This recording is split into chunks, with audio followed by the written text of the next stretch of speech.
It is crazy cold out here, yo. 10 degrees, snow flurries. We're out of work and school until Monday. And we pray we don't lose power.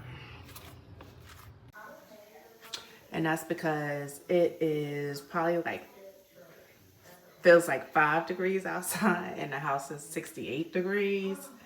But look at this.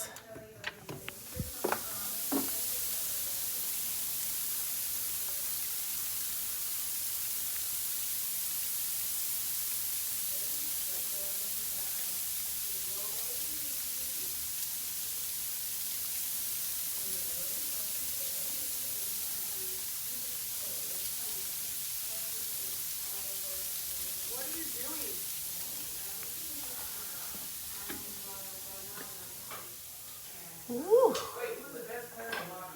It is coming down. Ooh, that air feels good to me.